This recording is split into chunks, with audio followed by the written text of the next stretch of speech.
Mr. Chester, describe the night you released your sensor cake onto the market. It was bitter. I did everything I could to put the product in its ideal position and still fell short. Did you follow your competition? You could phrase it like that. None of our products were very differentiated. And what were your intentions? I don't know. To scare the competition, I guess? Allow me to fill in the blanks. You artificially priced cake at $27.99, nearly $2 cheaper than anyone else in the industry. You were hungry for market share, weren't you? And you had false hope that by dropping your prices, you could have had your cake. And eat it too. No, it wasn't like that. We placed our prices low, trying to compete with the rest of the market.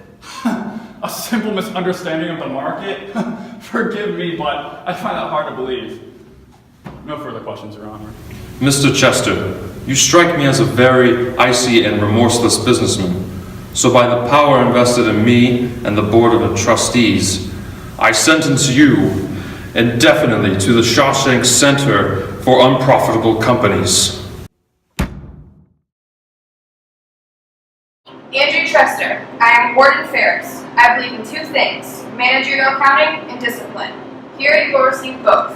Trust the numbers, and you belong to me. When I first saw Chester, I didn't think he was much. I had a bet with some of the boys that he would be getting a visit from Big Al this year. I lost some good money with that one. The first year is always the hardest, but Chester somehow managed to get by. Blue, isn't it? Got that right? So, why blue? Why do they call you blue? It's obvious, isn't it? It does make sense. Well, I've heard around here that you're the guy who can get things sold. I've been known to sell things from time to time. Well, I might have something that you might be interested in. This is Coke, the best sensor on the market. It's projected to sell 500 units. Is this something you might be interested in? I'll see what I can do.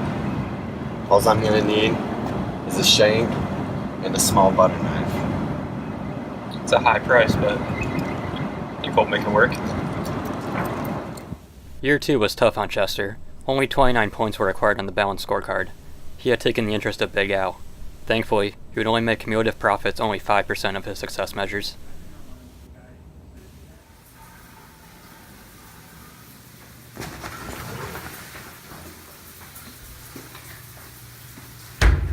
Here, you need some help selling Coke. Want a hand? I would like to say Chester escaped Big Al. I would like to say he didn't take out a $22 million emergency loan and receive a 0 on the balance scorecard. However, this isn't that kind of story.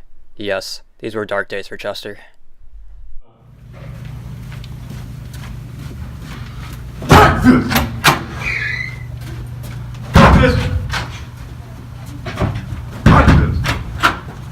After 2 tough rounds, Chester had to re-strategize and take a good look at himself in the mirror.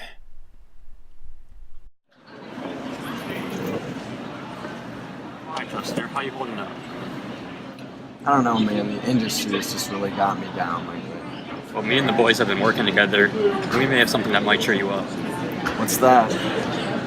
Well, Chester, we've been working day and night, and we finally have enough money to pay off your $22 million E-loan, generating a return on asset of 2.1. It's the least we could do. We did get some help from someone. Who's that? Calls himself the graduate assistant.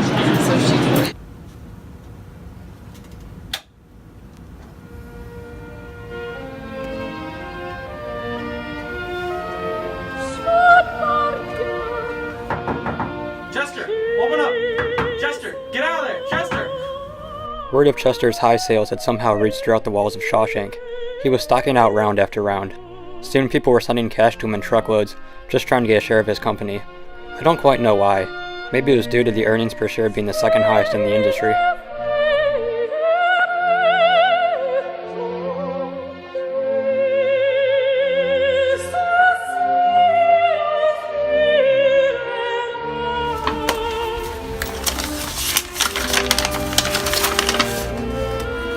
He got away. Chester's loose.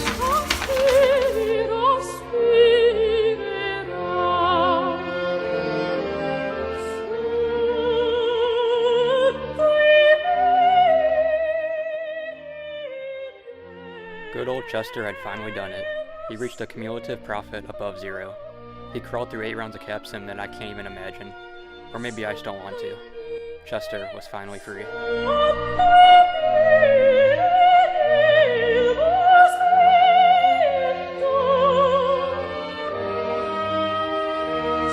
Free.